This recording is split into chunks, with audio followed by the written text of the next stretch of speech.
imeandaa elimu kuwafikishia wananchi ama raia wake kutokana na maradhi ya ugonjwa unaoitwa sickle cell. Kwa hiyo inatakiwa mwananchi ajue sickle cell ni nini na inasababishwa na nini na madhara yake ni nini na tuchukue hatua gani. Kwa hiyo baada ya kupatiwa elimu hiyo, viongozi wa dini tumelazimika na kunafasika tukipata fursa ya kuzungumza na waumini, tuzungumze nao na tuwafahamishe hilo. Kwa hiyo pasina kurefusha muda, sickle cell ni nini? Sickle cell ni mabadiliko ya mfumo wa damu kwa mwanadamu. Kawaida ya chembechembe za damu za mwanadamu huwa zinakaa umbile la duara kwenye mwili, lakini akiwa na ugonjwa wa sickle cell, zile chembechembe hubadilika na zikawa na umbile la mwezi mchanga ama mundu, kwa ile kisu ya mundu kwa wafugaji ya kukatia majani, inakuwa imejikunja. Kwa hiyo inapokuwa ipo katika hali ya kawaida sickle cell, na ni zile chembechembe za damu katika mwili wa mwanadamu zikiwa katika umbile la kawaida, hazina madhara, zinakuwa zinatembea vizuri katika damu na kufika maeneo yote yanayotakana damu kufika. Lakini akishapata ugonjwa wa sickle cell, zile chembechembe za damu hubadilika na zikawa umbile za mwezi mchanga, hivyo basi husababisha zikawa zimejikunja, zikawa ile chembechembe na damu haiwezi kupita katika mirija yake kwa sababu zile chembechembe zimejikunja.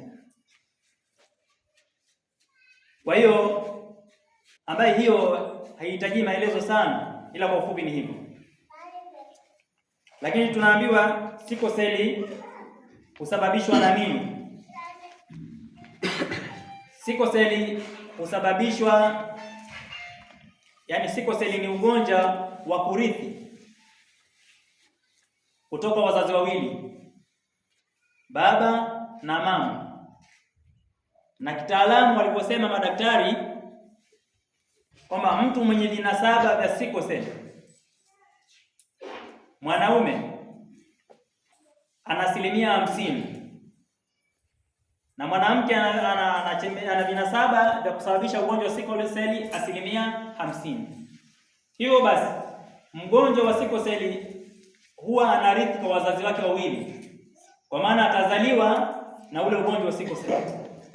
Na kitaalamu wamesema ikiwa mzazi mmoja kati ya wawili ndio ana vinasaba vya ugonjwa wa sickle cell ambaye ni 50%, mwenza wake akawa hana, mtoto akizaliwa hawezi kupata ugonjwa wa sickle cell, kwa sababu kitaalamu ni lazima wote wawili wachangie vile vinasaba. Vile vinasaba vinatofautiana aina ya material. Kwa hiyo ikipatikana material ya baba, ikapatikana material ya mama, ndio mgonjwa anaweza kuzaliwa na ugonjwa wa sickle cell. Swala la nabii. Hivyo basi sickle cell ni ugonjwa wa kurithi. Kurithi ni tofauti na kuambukizwa. Ugonjwa wa kurithi ni kwamba mtoto anazaliwa nao. Kitaalamu wa madaktari wanasema ndio kurithi. Lakini baada ya kuzaliwa, ugonjwa mwingine ambaye atakuwa amepata utakuwa ni wa kuambukizwa. Kwa sickle cell ni ugonjwa wa kurithi kwa wazazi wawili. Kwa baba na mama ndio watamsababishia mtoto kuzaliwa na ugonjwa wa sickle cell kama wao watakuwa na vinasaba vya virus ama virusi vinavyosababisha ugonjwa wa sickle cell. Kwa hiyo sio kama ambavyo imezoeleka katika baadhi ya jamii kwamba ugonjwa wa sickle cell, kuna baadhi ya jamii zinatafsiri kwamba ni ugonjwa wa kulogwa, ni ugonjwa wa kutupiwa, ugonjwa wa majini. Sivyo. Na madhara ya sickle cell ni mtu anakuwa anapungukiwa na nini? Na damu. Kwa sababu damu haiendi katika mzunguko wake.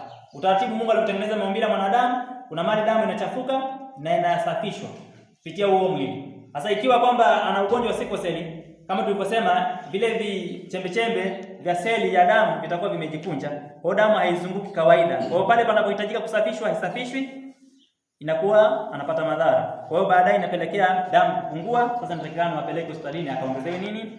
Damu. Kwa ugonjwa wa sickle cell ni ugonjwa wa kurithi kutoka kwa wazazi wawili, na ni lazima wawe wote wazazi wawili wana vinasaba vinavyosababisha ugonjwa wa sickle cell. Ikiwa ni mmoja, mtoto hawezi kuzaliwa na ugonjwa wa sickle cell. Dalili za sickle cell. Dalili ya kwanza anasema upungufu wa damu.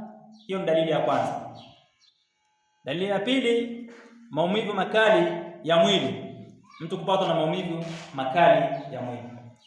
Dalili ya tatu, kuvimba mikono na miguu, ambayo inawapata sana watoto wadogo. Dalili ya nne, kubanwa kwa kifua. Kifua kinakuwa kinabana. Dalili ya tano, kuchelewa kukua kwa mtoto ama watoto. Mtoto anakuwa na dumaa, anakuwa sio kwa ile speed inatakikana kukua. Swala la Nabii. Kwa hiyo wanashauri madaktari, endapo utakuwa umepata moja katika dalili hizi, ni vizuri kaenda vituo vya afya kwa ajili ya kwenda kupima na kujua hali ya afya yako. Swala la Nabii. Lakini pia serikali imesisitiza na tuwaambie wananchi kwamba wajitahidi wawe na tabia ya kwenda kupima afya zao, hususan ugonjwa huu wa sickle cell, kama ambavyo tumkishauriwa katika ugonjwa wa HIV. Kwa mtu apime ajue kwamba ana vinasaba vya sickle cell au hana. Unaelewana eh? Na kama anavyo, basi huenda katika watoto wake akawa mmoja wao anao na yeye vinasaba vya nini? Vya sickle cell. Na mtu anaweza kaishi na vinasaba vya sickle cell muda mrefu kabla kupatwa na ugonjwa wenyewe wa sickle cell. Kwa hiyo tunashauriwa tuwe na utaratibu wa kwenda kupima, na tunahimizwa hivyo, ili ukishajijua kwamba ninao vinasaba, sheria taratibu za kiafya zinasema kwamba ikiwa mmoja katika wazazi wawili, mmoja anaye mmoja hana, hayawezi kumsababishia mtoto kupata ugonjwa wa sickle cell. Lakini kama ni wote wawili wanaye, hiyo itamsababishia mtoto kuzaliwa na ugonjwa nini? Wa sickle cell. Kwa hiyo kujua afya yako ni vizuri zaidi, kwa sababu unakuwa unajua niko kwenye hali gani. Lakini pia utapitia rekodi ya watoto wako. Lakini pia wanasema sio lazima ukiwa na vinasaba vya sickle cell ni lazima mtoto azaliwe ana ugonjwa nini? Wa sickle cell. Anaweza akazaliwa mtoto hana vinasaba vya sickle cell na hana ugonjwa wa sickle cell. Sio kwamba akishakuwa na vinasaba vya sickle cell ni lazima mtoto sasa azaliwe akiwa na ugonjwa nini? Wa sickle cell. Hapana. Kwa tunashauriwa kupima. Lakini pia wamesisitiza kwa wale ambaye bado hawajaingia katika mahusiano ya ndoa, basi wafanye kupima ugonjwa wa sickle cell na kupima vinasaba vya sickle cell ili kujua hali zao kabla ya kuanzisha uhusiano wa kimaisha ya ndoa. Na wanasisitiza kama utahisi kwamba kama utapima utakuta una